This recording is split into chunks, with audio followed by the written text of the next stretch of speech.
Assalamualaikum warahmatullahi wabarakatuh.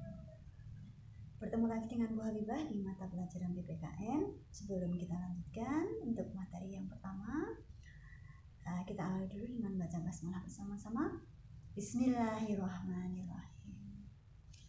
Oke, di pertemuan yang pertama kemarin kita sudah membahas beberapa materi yang harus kita pelajari dalam satu semester ke depan. Materi yang pertama yang akan kita pelajari kali ini yaitu tentang masalah hak asasi manusia. Berbicara tentang hak asasi manusia, tentunya kita tidak lepas dengan pengertian tentang masalah hak dan kewajiban.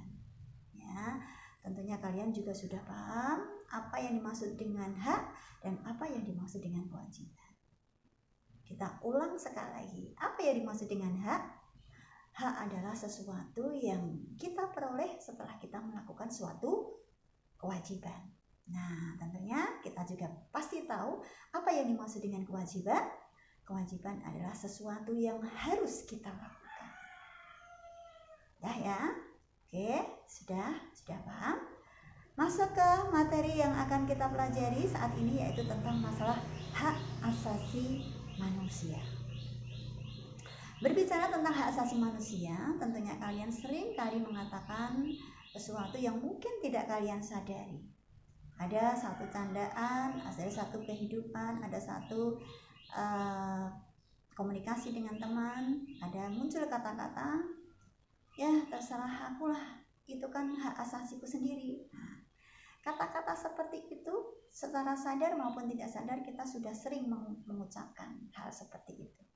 Namun sulit untuk kita mengangkat satu pengertian apa yang dimaksud dengan hak asasi manusia. Nah, kita bisa melihat bagaimana apa yang dimaksud dengan hak asasi manusia. Ternyata hak asasi manusia itu diangkat secara teori, diangkat oleh beberapa tokoh yang terkenal yang mereka mempelajari tentang masalah-masalah pemerintahan atau yang berkaitan dengan negara. Ada beberapa contoh ya tokoh yang mengangkat tentang pengertian hak asasi manusia. Di sini ada satu tokoh yang bernama John Locke yang sudah tidak asing lagi.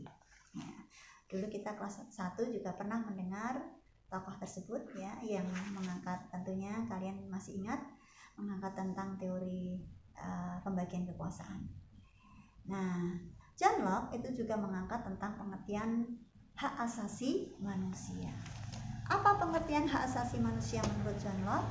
Menurut John Locke adalah merupakan hak yang tidak dapat diganggu-gugat atau bersifat mutlak. Nah, kemudian ada peraturan ataupun undang-undang nomor 39 tahun 1999 yang mengangkat pengertian tentang hak asasi manusia. Apa yang dimaksud dengan hak asasi manusia? Di sini dikatakan bahwa hak asasi manusia adalah merupakan suatu seperangkat yang melekat pada hakikat dan keberadaan manusia sebagai makhluk Tuhan yang Maha Esa, merupakan anugerah yang wajib dihormati, dijunjung tinggi serta dilindungi oleh negara, hukum, pemerintah, dan setiap orang demi kehormatan serta perlindungan harkat dan martabat manusia. Ada juga seorang tokoh lagi, Profesor Darji Darmo Miharjo, yang mengatakan bahwa hak asasi manusia adalah hak-hak dasar yang dibawa manusia sejak lahir sebagai anugerah Tuhan yang Maha Esa. Atau bisa kita simpulkan bahwa hak asasi manusia adalah hak yang melekat pada diri pribadi manusia sejak lahir yang tidak dapat diganggu-gugat oleh siapapun. Nah, itu tentang hak asasi manusia. Nah, kemudian setelah kita mengetahui hak asasi manusia, tentunya kita harus mengetahui juga apa toh ciri-cirinya ataupun macam-macam hak asasi manusia. Ya, macam-macam hak asasi manusia ternyata di sini ada pembagian menjadi 6. Yang pertama adalah hak asasi pribadi, kemudian yang kedua hak politik, yang ketiga adalah hak asasi tentang hukum ya. Kemudian yang ketiga yaitu hak asasi tentang ekonomi. Kemudian yang kelima hak asasi tentang sosial budaya, dan yang keenam adalah hak asasi dalam tata cara peradilan dan perlindungan hukum. Ya, itu ada 6. Nah, contohnya apa-apa saja? Di situ ada beberapa contoh-contohnya. Nah, di situ kita sudah memberikan satu kesimpulan. Ya, ternyata dalam pengertian dan dalam macam-macam hak asasi manusia terdapat ciri-ciri hak asasi manusia. Ciri-ciri hak asasi manusia itu yang pertama adalah bersifat hakiki. Hakiki yang dimaksud apa? Tidak bisa diganggu gugat. Kemudian yang kedua adalah universal, bersifat umum. Yang ketiga, ciri yang ketiga adalah permanen, ataupun apa? Tidak dapat dicabut oleh siapapun. Yang keempat adalah tidak dapat dibagi. Sehingga di situ memang mengarah kepada sesuatu ya yang merupakan asasi. Contohnya apa kalau di negara Indonesia? Apakah di negara Indonesia juga mengatur tentang hak perlindungan hak asasi manusia? Ada. Banyak sekali undang-undang yang terdapat di dalam Undang-Undang Dasar atau pasal-pasal yang terdapat di dalam Undang-Undang Dasar 45 yang melindungi hak asasi manusia. Contohnya apa? Contohnya hak hidup, hak memperoleh pendidikan, hak memperoleh kehidupan yang layak, hak untuk membentuk suatu organisasi, hak untuk mengeluarkan pendapat, dan masih banyak lagi. Nah, silakan kalian bisa lihat di dalam pasal-pasal yang terdapat di dalam Undang-Undang Dasar 45. Kemudian ya, setelah kita melakukan ya satu kewajiban, tentunya akan memperoleh satu hak. Ya. Kalau hak itu ya tidak terpenuhi atau terjadi pencabutan hak, maka muncullah suatu pelanggaran. Nah, contohnya apa? Contohnya setiap manusia punya kebebasan untuk hidup. Setiap bayi punya asasi ya, punya asasi untuk hidup, punya hak untuk hidup. Kalau seorang bayi itu dibunuh oleh seseorang atau dimatikan oleh orang tuanya, maka muncullah suatu pelanggaran. Nah, ini satu contoh. Ya. Kalau hak asasi tidak terpenuhi, maka muncul suatu tindakan yang namanya pelanggaran. Nah, di sini selanjutnya kita akan membahas tentang masalah apa? Kasus-kasus pelanggaran hak asasi manusia. Ya. Kalau satu hak itu dilanggar, maka muncullah suatu pelanggaran.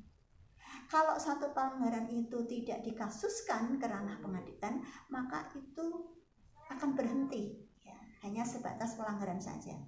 Kalau satu pelanggaran hak asasi manusia itu sudah masuk ke ranah pengadilan atau dikasuskan, maka akan muncul suatu pelanggaran hak asasi manusia.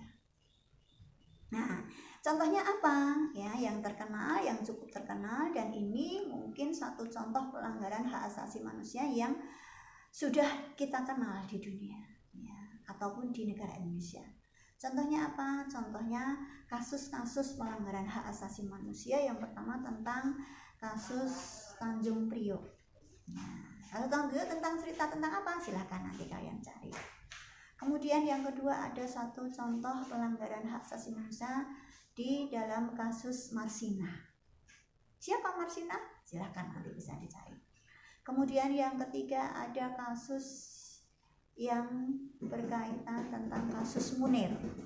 Ya. Ada lagi tentang kasus tragedi Sri Trisakti. Kemudian ada lagi tentang kasus wartawan Udin. Nah, kasus-kasus itu satu contoh ya bentuk kasus yang merupakan satu bentuk kasus pelanggaran hak asasi manusia. Ya, ini ya. Jadi untuk lebih jelasnya silakan tugas untuk kalian ya, silakan tugas untuk kalian mencari contoh kasusnya ya dan menceritakan Apa yang terjadi di dalamnya? Ya, ada masuk ke 4W/1H, silahkan. Siapa namanya, di mana, kasusnya apa, mengapa, ya silahkan cari, buat bentuk kesimpulan bahwa kasus ini tentang ini, ya menjawab 4W+1H. silahkan nanti kalian mencari satu contoh kasus pelanggaran hak asasi manusia. Demikian untuk pertemuan kali ini, semoga bermanfaat dan jelas. Kalau belum jelas silahkan cari materi-materi yang ada di internet atau di buku referensi, ya. Semoga bermanfaat. Silahkan kalian mengerjakan tugasnya. Wabillahi sekian. Kita akhiri dengan hamdalah bersama-sama. Alhamdulillahirabbil alamin. Assalamualaikum warahmatullahi wabarakatuh.